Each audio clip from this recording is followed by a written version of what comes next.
Welcome to the Dream Journal. From the studios of KSQD in Santa Cruz, the Dream Journal is a weekly show where we explore the power of nighttime dreams through conversations with dream experts and with listeners like you. In the house behind, the life you find is something understood. A dream can be meaningful even if you don't know what it means.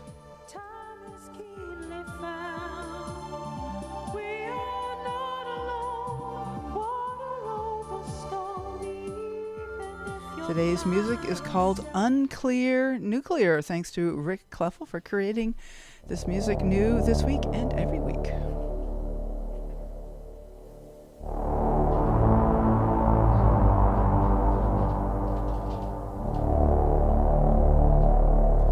Could doing yoga while on psychedelics improve insight?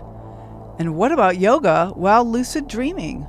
Our guest, Henry Kandel, teaches what he calls Ketamine-State Yoga, which he says improves healing outcomes, stokes creative flow, and cultivates spiritual experience. I am your host, Catherine Bell of Experiential Dreamwork, and welcome to the Dream Journal. The Dream Journal is also a weekly podcast. Please subscribe, rate, and review. Let's make the algorithm work for us and let the algo know that dreamers care. But really, most importantly, tell your friends about the show. This show spreads by word of mouth, and the mission of the show is to get folks talking about dreaming. And you might be surprised. Some of your friends are interested in dreaming, and you maybe didn't even know it. You can find archives at Apple Podcasts, Spotify, those good places. Also, ksqd.org/the-dream-journal. Oh, I haven't mentioned YouTube. Our latest podcast release is YouTube. It's still audio only. You just get a still image, but a lot of people like to listen through YouTube, so you can check us out there too. Okay, I want to say hello to our guest, Henry Kandel. Tell me how to say your name. Kandel? Hello, Kandel. Kandel, okay. Kandel. Wonderful. Yeah. Thanks so much for being on the show. Thank you for having me, Catherine. It's a privilege to be here. And I also want to say I appreciate what you're doing and this mission to really make differences by increasing empathy and the sense of wonder that really resonates with what I'm trying to do in the world of psychedelics and yoga. So I really appreciate it. And let's talk about dreams and psychedelics and other things. Excellent. Thank you so much, Henry. I do appreciate that. This is a labor of love for me, and I'm glad that other folks are interested in what I think of these very important topics. So let me introduce our guest here. Henry Kandel is a science teacher, and he is a yogi living in Brooklyn. He's studied diverse forms of yoga for over 30 years, including Tibetan Dream and Sleep Yoga from Tenzin Wangyal and Chantal Rinpoche, and he originated what he calls Ketamine-State Yoga and has taught it to yogis, therapists, and to hundreds of people online. His webpage is henrykandel.com, and Kandel is spelled Kandel. henrykandel.com. So, Henry, let's get right to it. What is Ketamine-State Yoga? Yes. Okay. So I'll try to tell this story in a relatively short form. Okay. A few years ago, I was kind of at the bedside of a friend who was dying of cancer, and he had some mystical experiences with ketamine during his treatments. And we were also spending a good deal of time together talking philosophy, talking about spirituality, yoga, dreams. His grandfather actually is a Jungian, was trying to give him that approach to dying and dreams. Mm-hmm. And he gave me some medical ketamine to explore when he was moving in his treatment toward heavier pain-reducing medicine. Mm-hmm. And I had always avoided psychedelics because I have a difficult childhood that manifests in trauma pain stored in my body. And psychedelics had always been the kind of thing I think some people will be able to relate that really causes just too much churning and discomfort in the body in order to be able to process. So that was where I was at. I had been practicing yoga of many forms for 30 years to try to feel better in a pain body, essentially. Mm-hmm. So after one long afternoon spending time with my buddy, I came back to my apartment and I sat in my basement on my meditation cushion preparing to meditate. And I took some of the ketamine that he had given me with a sense of kind of camaraderie. And I didn't realize I took a little too much Oh, more than I had intended. oh Yeah. no. Yeah. So I started to come up very fast. Language started to disappear. Words sounded nonsensical. My friend's name that I tried out in my head sounded like gibberish. And my own name at some point sounded completely like gibberish. And I kind of made a key decision at some point when I could still make a decision not to freak out and go to the ER and say I overdosed on ketamine. I knew that Right. the amount wasn't dangerous, and I decided to write it out on my cushion in meditation posture. And within 15 minutes, a half an hour from that decision, I no longer knew who or what I was, and yet this pranayama, this practice of the yogic breath, just started to happen by itself. It's really the only way I can put it. I didn't have any willpower. There was no sense of being a being, no sense of being a person. And yet this breath was just spontaneously happening in this state of awareness. But you had experience with this in a normal state, right? With pranayama, or is this Oh, just, yes. yeah, Oh, I'd been practicing it let's- religiously, Yeah. again, to sort of manage a pain body. A lot of people out there will relate to using yoga and other practices to manage, painful emotions. Yes. And I was in that boat until I had this experience that essentially wiped away the depression and anxiety I had basically resigned to living with since I was in early childhood. And I this is about 6 years ago. And I had renewed energy and confidence, a completely new understanding of myself as a being. The one way I can relate it to dream practice directly is there was an experience. Words are horribly inadequate here, but there was an experience of consciousness being fundamental. As opposed to I am a person with these opinions and ideas and life story, but rather just consciousness, sort of powered by the breath, if I could use that word, showed me the fundamentalness of that. And that really resonated with what Chang Tul said about the lucid dream, which is, I still remember after taking teachings from him, he outstretched his arms to all the assembled people in the room and said, you have to remember, this is the ultimate lucid dream. The Meaning- waking reality. Yes, there's Yeah. no distinction. In the Tibetan yoga, there's really no essential distinction between the states. They are arising in consciousness. And as I learned later, the Tibetan yogis are practicing for the dying state. Yes. They would like to secure a fortuitous rebirth by mastering the dream so that they can in turn master the transitional state after death. That of course made it even more resonant that I was practicing this way with my friend in my at least in my heart, even though I didn't remember his name Right. during that trip. But the whole sense of dying became, this is the wrap up of this connection to the near-death experience with a study in 2019 called Neurochemical Models of Near-Death Experience, where they basically show that of all the psychedelics, it is ketamine that produces an experience most like a near-death experience. Oh, interesting. Okay. Yeah, so this weird medical context lots of folks find themselves in. So one of my missions is to bring a sense of mystical awe, very much what you say in your mission statement here about dreams, increased empathy, emotional balance, sense of wonder that can happen with particularly combining, yogic practice like breathing with the ketamine state. Right. Okay. Yeah. Let's tell me a little bit about ketamine. That's a kind of a tranquilizer. Is that right? What is it? It's used medically. You made the point that it is used medically, and that what is it used for? Because help me out with this. Yes, Background. thank you. So it was discovered as an anesthetic, and it was then used very quickly to reduce basically casualties, bad results from anesthesia that have to do with the cardiac function and the respiratory function being affected. So ketamine is still used as a very safe anesthetic, like for children, for certain people with heart conditions. It's preferred because it's a safer, cleaner anesthetic. But the use recently, as of, I would say, about 2000, is remission of major treatment-resistant depression.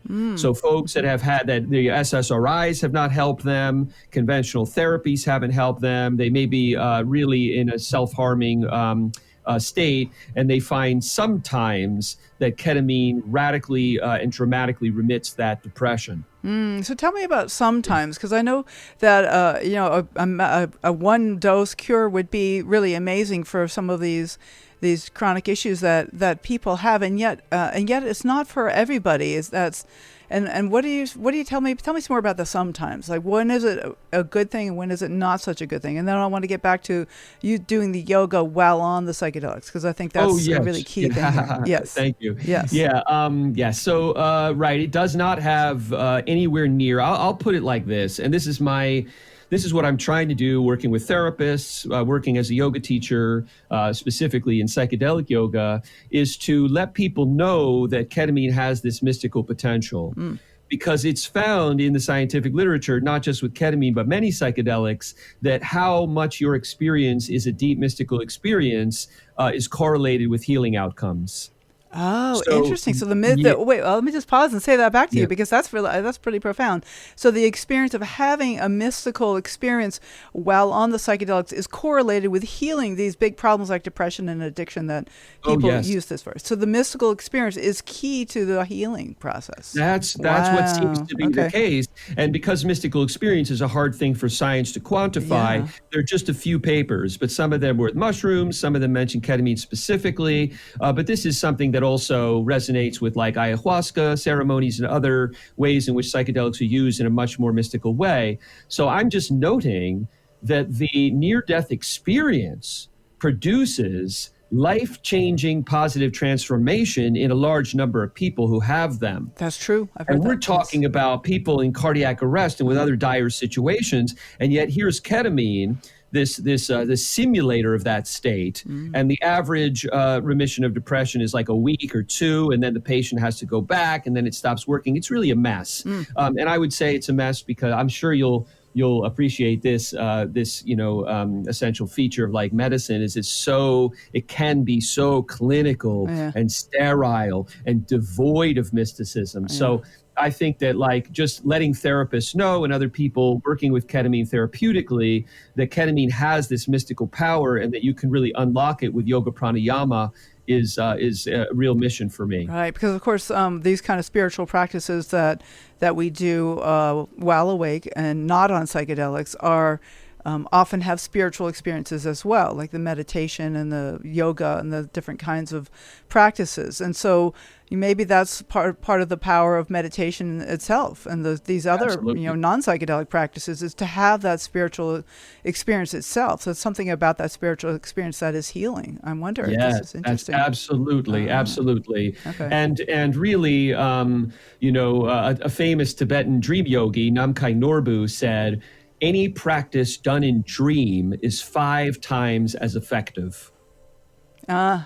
So this is a call to dream yogis. The reason you are practicing. I just want to also mention, Catherine, just so your listeners know that I'm not talking about yoga as a series of postures. Oh yeah, tell me more what you mean then. Okay, so I'm talking more about the other aspects of yoga that have to do with breath and forms of meditation, things like mudras, which are hand positions, stuff that can really be carried out in a state where you don't even necessarily know that you have a body, much less control of your lims, Yeah. So I don't mean to. I mean, we're not talking Zen salutations while you're tripping your balls. That has application too. Okay. And like things like mushrooms do not derail large muscle coordination the way that ketamine does. But I would not suggest to any of your listeners to do asana as postural yoga on ketamine. I'm talking mainly about breath practice. Okay. Yeah, but I'm Good. assuming that Tibetan statement about your practices, that, we're talking about spiritual practices, like essential, like finding your true nature, finding your breath and things like that, will be more effective in the dream state because you're not tethered to this physical body. And that, I think, is a very good way of looking at the possibilities for healing in the ketamine state. Okay, so that brings us then to lucid dreaming, because if we want to do some of these spiritual practices while we're dreaming, like in the lucid dreaming state, we need to have enough consciousness while we're dreaming to say, okay, I'm going to sit down on my cushion and do some pranayama in the middle of the dream, right? Yeah, that's right. Yeah, okay. That's right. And I'll be honest here. I practiced the Tibetan Dream Yoga, with a lot of mixed in techniques from lucid dreaming practices. Like, LaBerge's book and things like that. Oh, yeah. And I put a lot of those things into practice quite rigorously for 2 years. I recorded about 1,000 dreams. About 100 of them were lucid. And only a small handful were the big mystical lucid dreams. Okay. I mean, where I would generally, there was a kind of a template. I'd be immersed in some social situation and I would fly up into the air, suddenly away from the crowd, and also not really in a sense of my identity, but rather just a being shining love down on the world, basically. But, maybe that's all you need. Like you're saying that sometimes these mystical experiences can have tremendous staying power. And that maybe just, that's still 10 mystical experiences in 2 years in your dreams. Oh, yeah. I mean, that's a lot. And so... Yeah. And maybe there is something that we don't need to have it every night, or but the practice. Okay, so now we have come back to the idea of the practice of the pranayama that you do every day, and certainly meditation, that sorts of things. They don't always lead to mystical experiences either. I mean, I've been constantly frustrated by meditation, right? Yeah. And I'm like, it's just boring. Yep. What can I say? Oh my God. I've been doing it for 30 years and I stink at it. Yeah, exactly. I'm joking, but still. Right, that's what I feel like, though. So, okay, but yet there's something about, like, maybe just that 1% of the time, like, because there have been a few meditations I've done where I just, like, had this incredible resonance, like, through my spine, and I just felt like I was, like, my head's floating in my lap and just totally disembodied. Like, those moments been really powerful, and even though I only had those, like, a handful of times over my life, but there's something about those experiences that maybe, I mean, I guess I'm like, how would you encourage folks to like stay with it? I guess. Oh yeah. Well, I think that probably self-love, a general, you probably know Pema Chodron. She has a lot of videos available online, books.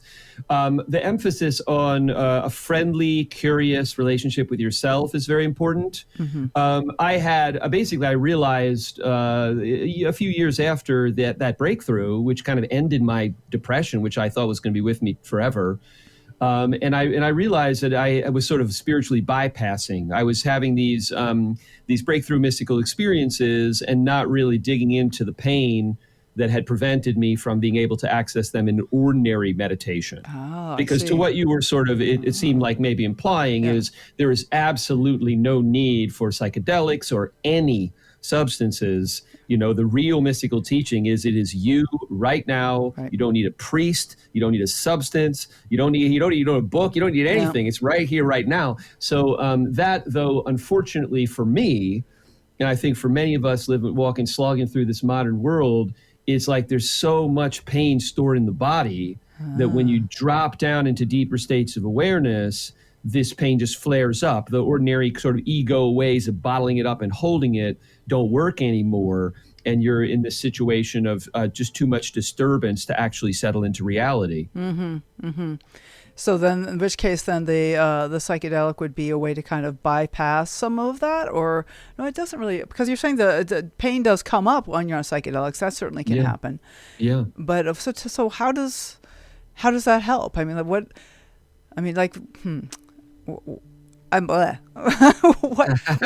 do you want to say next? I mean, like, I'm curious. I have so many questions and I'm not sure how to put it into words. Oh boy. Well, there's nothing better for working with these emotions. So actually it brings you back to your mission statement. Yep. And you have increased empathy and sense of wonder. Yes. Now, increased empathy is a thing that is about our bodies, our hearts, and our in a sense of connection with other beings. Whereas the sense of wonder is one of the hallmarks of a mystical experience, which can be processed as like either I am everything or I am nothing. I mean, depending on what words you want to finagle. It's kind of the same thing, oddly enough. Yeah, exactly. So in the dream, I think particularly the REM dreams, the dreams late in the night that are really episodic and vivid and well remembered. Yeah. For me, there's a lot of processing of emotion. Yes. If I would speculate, my science friends hate when I do this. They really do. Go for Evolutionary it. thinking is not in vogue. You're not supposed to do this. Here you can speculate. Go for it. Thank you. Is that the evolutionary purpose of dream in some way for this Homo sapiens species we find ourselves in is to process powerful emotions. Yes. Particularly social ones, and make us healthier, like more emotional balance, and then improving society because people with better emotional flow are going to be socially better. Absolutely. I'm right there with you. So I'm speculating right along with you. That sounds right to me. Yeah. For sure.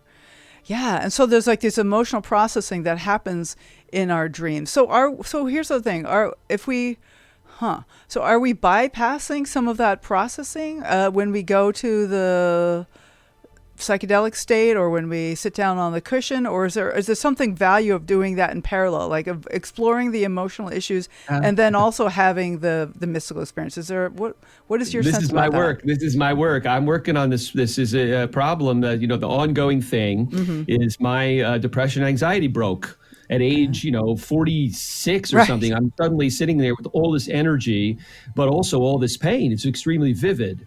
You see, the depression, anxiety were ways of the ego sort of locking it down. And now it's very vivid. It's all there. So I find, different psychedelics are good for different types of things. The kind of bypass that you mentioned, and I really like that you said it could be a psychedelic or it could be on the meditation cushion, because those things can both be used to bypass the pain body. And the traditional yoga is a nice roadmap. It prioritizes the body first. So the person is working on like those kinds of stretches that open the heart center and just kind of make the body a little bit more receptive. And then the breath, which I find the emotions are really connected to, and then these forms of meditation. And psychedelic work would probably be in the same way. If you were really plotting a course, you'd say, let me become more familiar with my body by doing these practices, more familiar with my breath by doing these practices, and now the psychedelic acts as a tool to allow me to go deeper. Okay, so it's like a tool that's like when you get out the backhoe or something, you're doing a lot of shovel work on the cushion, but then sometimes you got to get out that backhoe, and the bulldozer come in. Okay, this is great, and I know we have a caller coming up in about 7-8 minutes, and so what I wanted to get to another topic that you mentioned in your list of topics about microdosing, and I wonder if you say a little bit about that and what has been your experience with that, and what do you recommend? Yeah, thank you. So I think what we're talking about classic psychedelics. Most people are using mushrooms or LSD in very small doses. Just to clarify for anybody who doesn't know, the microdose is something that you really barely can perceive. Some folks define it as imperceptible, but I think most people are doing it so they get a little shimmer. Yeah, I've heard that, the glimmer or the shimmer, yeah. Yeah, and it can really do wondrous things for the sense of stuckness that is really like the same thing as depression. So with dream practice, the psychedelic, there's a great synergy because you can in the Tibetan Dream Yoga, there are these daytime practices where you go around, your morning walk, your neighborhood, and you just notice the dream-like nature of things. Yes. That bird is a dream, that tree is a dream, and you build a sort of dream-like relationship with your own consciousness that then when you're in the dream state becomes easier to access, and then you become lucid. So nothing could be better for this kind of practice than a small dose of classic psychedelic. Okay. And is this something that you would do like a couple times a week, every day, or just occasionally to wake yourself up, or what have you played around with, experienced? I would say that those kinds of things are very flexible. The Yeah. most important thing is that it's done with real intentionality and awareness, and not as I'm taking my medicine in the morning that'll help me be happier, but rather I have an hour today where I'm going to go to the park on my lunch break and really do my dream yoga practice. I'm really going to notice the dreamlike nature of the world So and my emotional responses too. yeah. Okay. So again, it's bringing the foundational practices into use, to really use them during the day, like to bring in the awareness of dreamlike things, maybe the breath. I don't know if you actually would sit on a park bench and do a little pranayama, but Oh yeah. yeah. Okay. Yeah. Yeah. So using it as an opportunity to bring more spirituality into your life rather than Oh yes. just like yeah, that's right. relief or like a pill, like, oh, my morning medication, like you said. Yeah. Okay. And the sense of stuckness, like we often all have that. I'm certainly familiar to be like, yeah, this again. And we can, maybe there's a way to bring the awareness to that, like to bring that. I can see how this would really kind of spread out through your whole life, and then noticing the moments of stuckness and bringing compassion there. Yes, that's right. Yes. These practices in Tibetan Dream Yoga, it's absolutely gorgeous yoga, and it does spread all through life. I mean, Tenzin Wangyal uses a metaphor of a thread that you braid through your life with a nighttime practice and a morning practice. And it is absolutely such a great integration process for folks using psychedelics therapeutically, to be able to have that relationship with your daily life as something that has wonder and has, a real magic to it. That's really, really, really the beautiful thing that's available there. This is great. This is so there's like and even through your sleep, of course, with the lucid dreaming, which I know is a big part of the Tibetan Dream Yoga, is doing the practice during your sleep, and.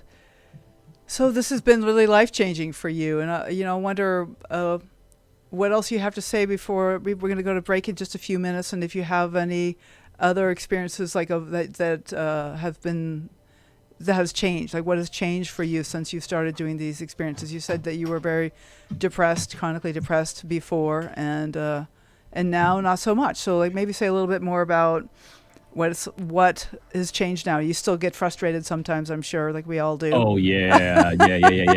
No, I've not ascended to the plane, beyond the plane yet. No, I ain't enlightened by any stretch. Maybe a few more lifetimes, but I did see. I had a glimpse, and it's and what you said before about the meditation practice and trying to help people stick with it and things like that, or a psychedelic yoga practice.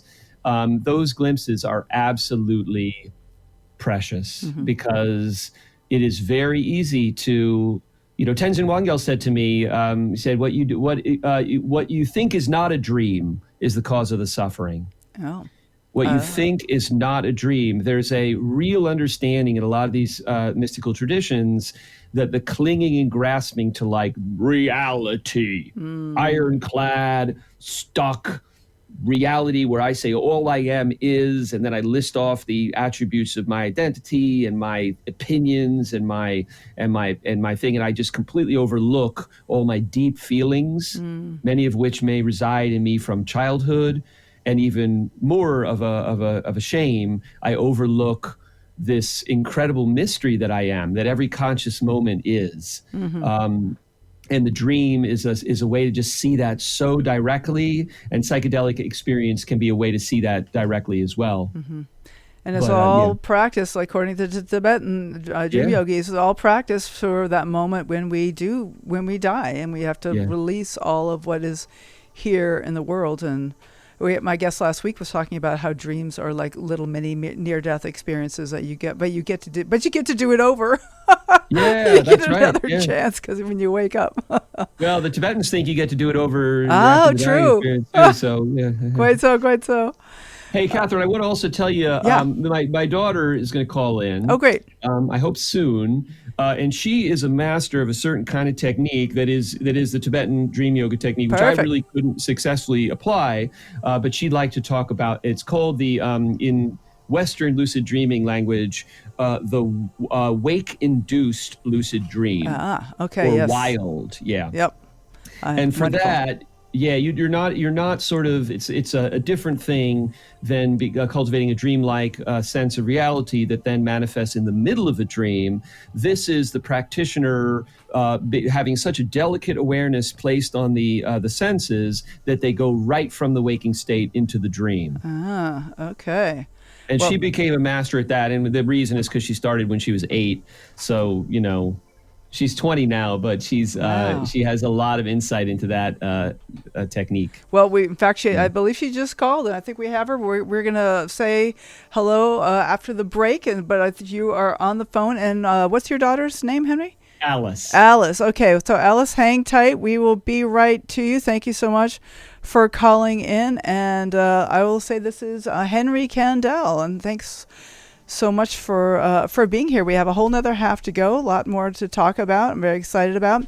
And the webpage for Henry is henrykandel.com. And Kandel is spelled Kandel. henrykandel.com. We're talking about Ketamine-State Yoga and spirituality and the healing of that, how the healing that is.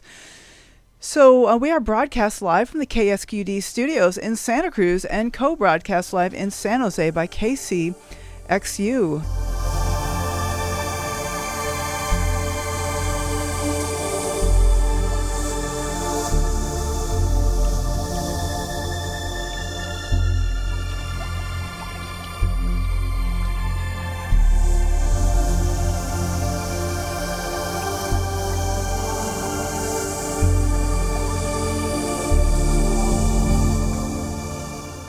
Welcome back. This is the Dream Journal.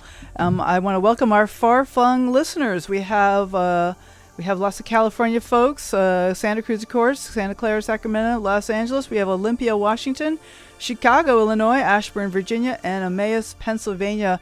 So glad to have you part of our family of listeners in the Dream Journal. So next week, we'll have on 3 hosts of the Healing Dreams Project, Billy Ortiz, Viviana Guzman, and Royce Fitz. And we don't know what's going to happen when we have 3 guests on the air all at once. It's going to be a lot of fun. I appeared on their podcast a little while ago, and I wanted to return the favor. So I'm always happy to talk about dreams, and they have a great rapport going. So check us out next week. You can also follow the Dream Journal on Instagram and Facebook by following hashtag The Dream Journal or at Experiential Dreamwork. I post about the shows and let you know when the podcasts drop, which is always on a Monday. So today's guest is Henry Kandel, and we are talking about Ketamine-State Yoga and Tibetan Dream Yoga. And I believe we already have a caller on the air. Alice, I believe, is calling. Are you Hello. there? Hey, thanks for calling. Hi. Where are you calling from, Alice? I am currently in by J Street Metrotech. I'm on a quiet street by J Street Metrotech in Brooklyn. Oh, okay. Okay, good. All right. Well, I'm so glad to have you call in. I also have been talking to your dad, Henry Kandel, about Tibetan Dream Yoga, and I understand that he just introduced you as having practiced Dream Yoga since 8 years old. Yeah. So it actually started as treatment for sleep paralysis. Oh, yeah. So I was essentially having very bad sleep paralysis, very scary, because a lot of the time I would still be hearing stuff from the dream and still be seeing stuff from the dream, but I knew I was supposed to be awake. Like I knew I was either supposed to be awake or asleep, but I was stuck in this really scary in-between state. Yeah. And then as I started practicing lucid dreaming, I developed a technique called the wild, which is a wake-induced lucid dream. Okay. Where you pass through that transitional phase, that very scary in-between phase, except instead of being petrified and being frozen, you use that kind of state to enter a lucid dream. Okay. So it's very much like transforming something very scary into like something that could be an absolutely beautiful experience. Okay, so you would like, so how would you, I'd like to hear like an example of how you'd use it. You'd wake up and you'd be in the paralysis where you're still trapped in the dream, but you're kind of half awake. And then what do you then what do you do? Then it's at that point, like, because I had already practiced lucid dreaming, I knew that I was very close to being in a dream. So I knew at that point it was all about the state of mind and about basically telling myself, giving myself permission to enter the dream. And basically, like, because I knew what state I was in and I knew that I could have a lucid dream if I wanted to, it allowed me to, like, calm down. And that's the key point in that state, is to just calm down. Okay, so instead of trying to and struggling to wake up, you would relax and go back into the dream, and then you'd be lucid in the dream, right? Yeah. Oh, yeah. cool. A lot of the time that would happen, and it's the main technique I would use for having that kind of dream is when you're falling asleep, you'll notice your thoughts start to drift off and start to become more nonsensical and like less logical. Yep. And so basically what the wild is instead of like waking yourself up when you notice your thoughts become more chaotic, is you're actually like following it.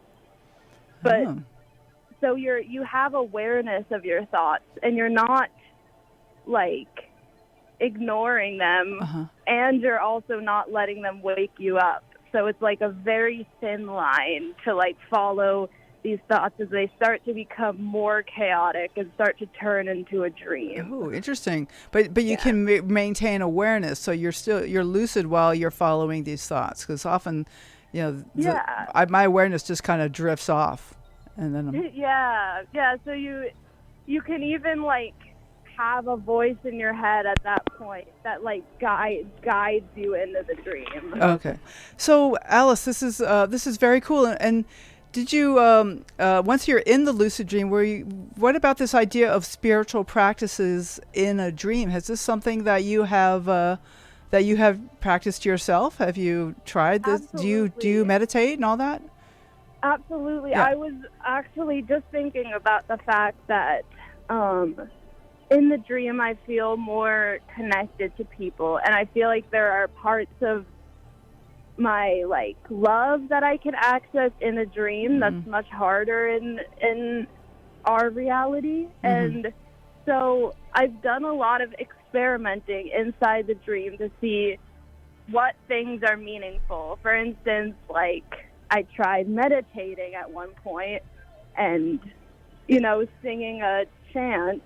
And it sounded beautiful, and I was like, I had risen a bit.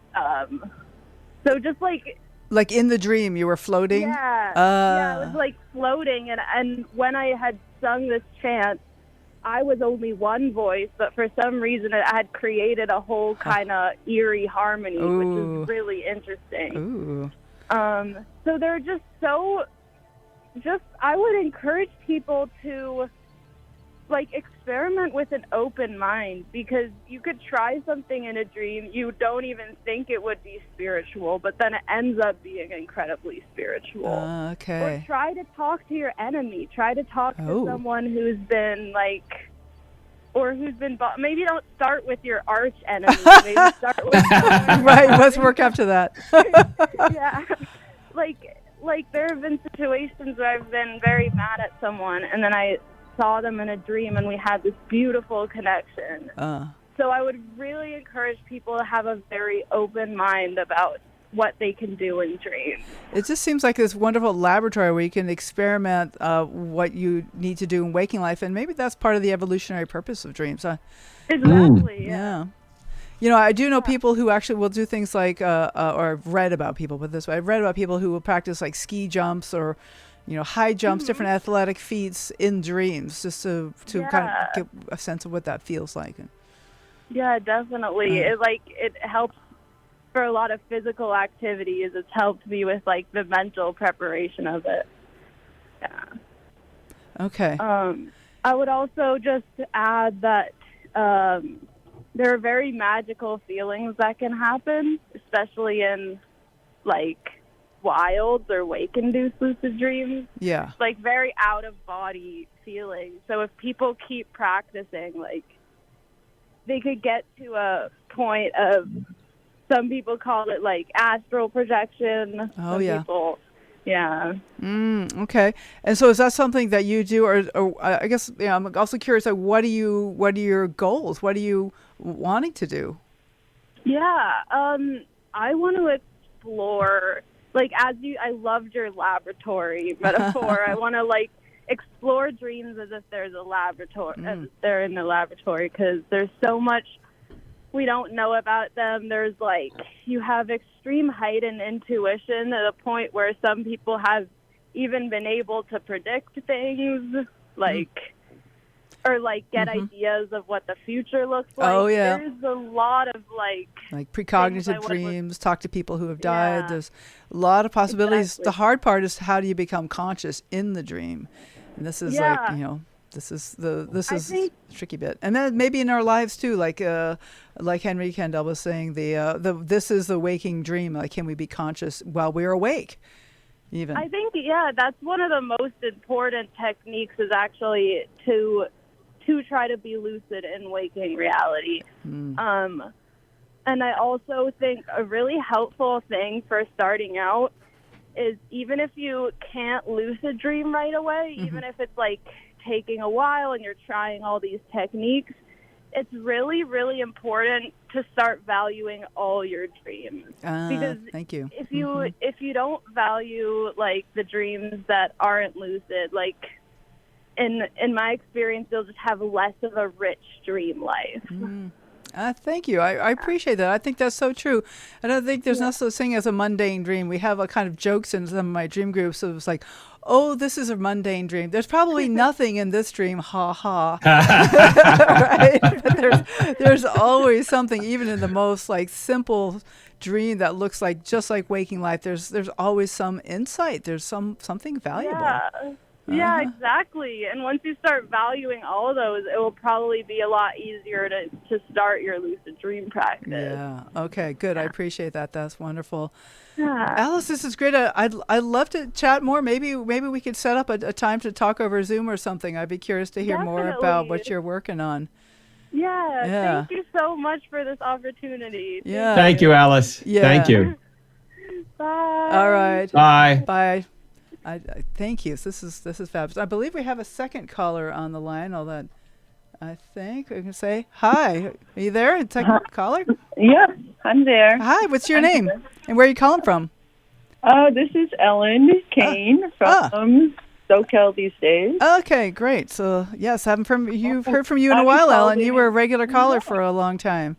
Oh yeah, well, it was a long time ago, I guess. Well, it's good to hear from you now. One time I was listening to one of your programs, and I guess it was a rerun. And all of a sudden, this person is saying stuff, and I'm like thinking, no, I disagree. And then all of a sudden, there's me calling. It was you. And I went, oh my God, that's hilarious. Well, I'm not here to disagree. I'm just here to clarify. Yeah, I please. love that Alice found a technique to use her dreams that helps her calm down and feel safe. I think that's great. But I just wanted to clarify that Tibetan Dream Yoga is a really specific technique, and that Lama Anand Thupten used to be called Thupten, whatever, Anand Thupten, who was once living here at Pemo Saling, and is my root Lama when it comes to Tibetan Buddhism. He's an amazing being, and he has a Vajrayogini temple in Point Richmond if anyone's interested. He is incredible. And so in the house that I once lived in, that was once my friend's house before I lived there, I always felt it was special when I lived there, knowing that Nam Thupten had given teachings in that home. So he gave a teaching many, many years ago, one weekend, and the first Friday night was Dream Yoga. And then the Saturday and Sunday were more other things.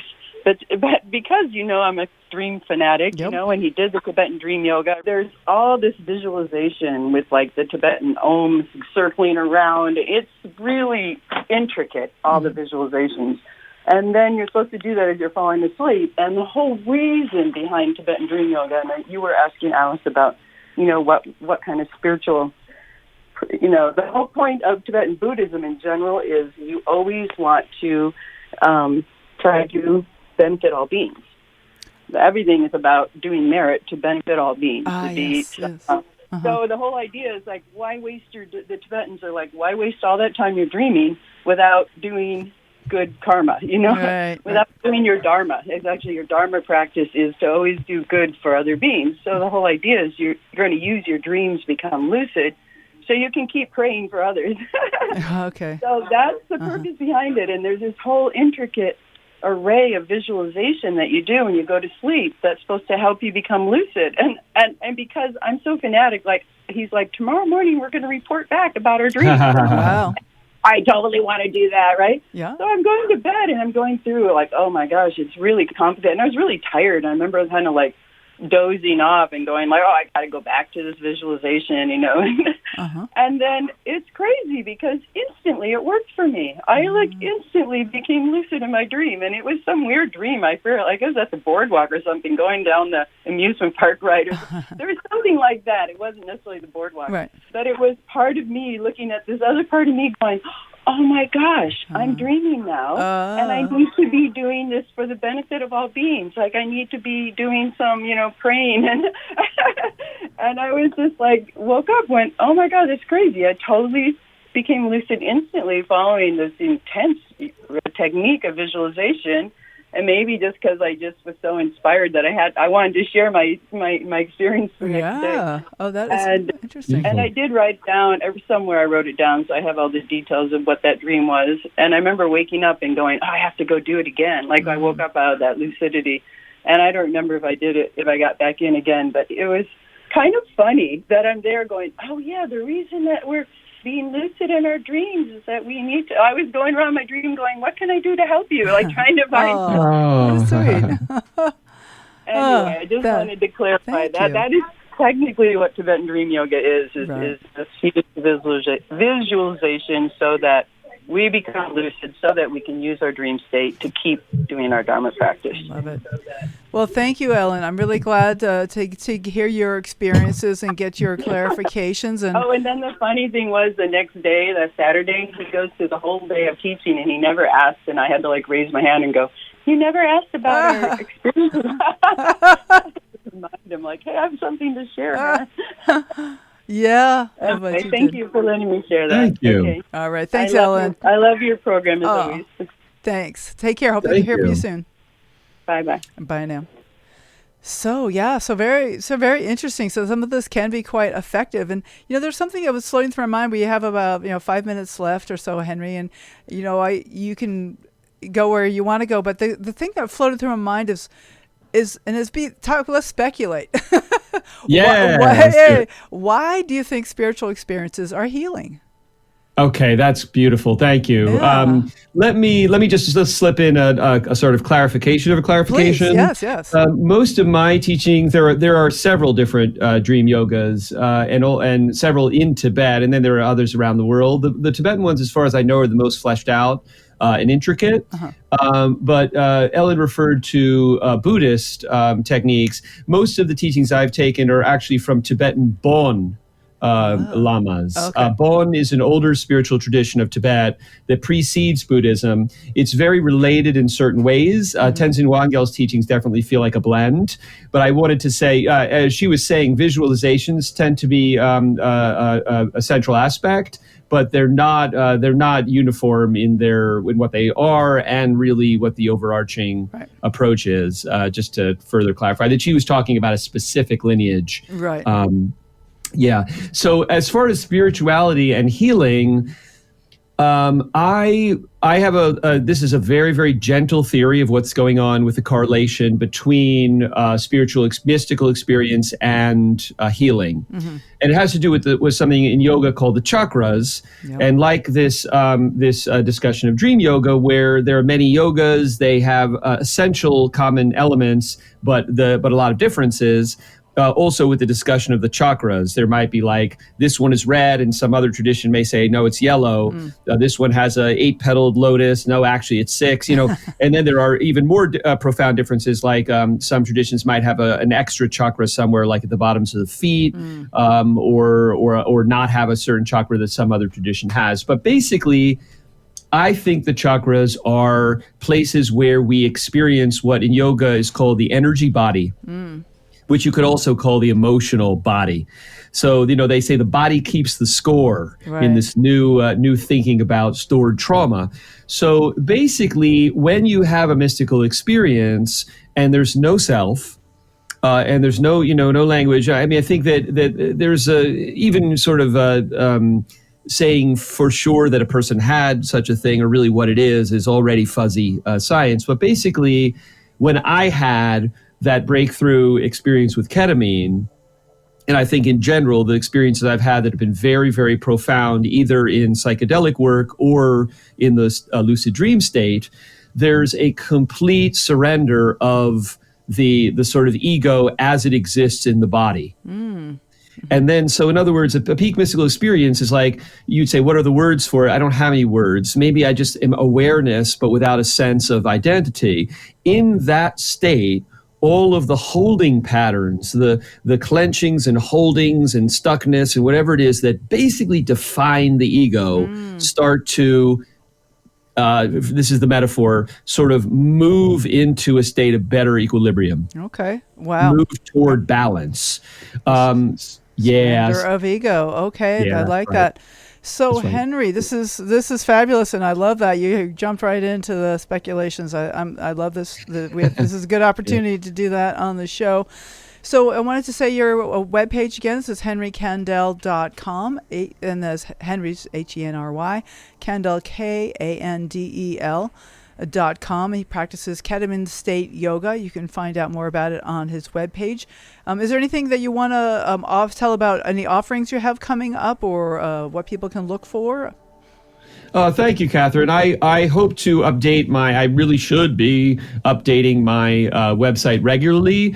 But if I don't, I have a meetup group called Psychedelic Yoga. And I also run a subreddit called Ketamine-State Yoga.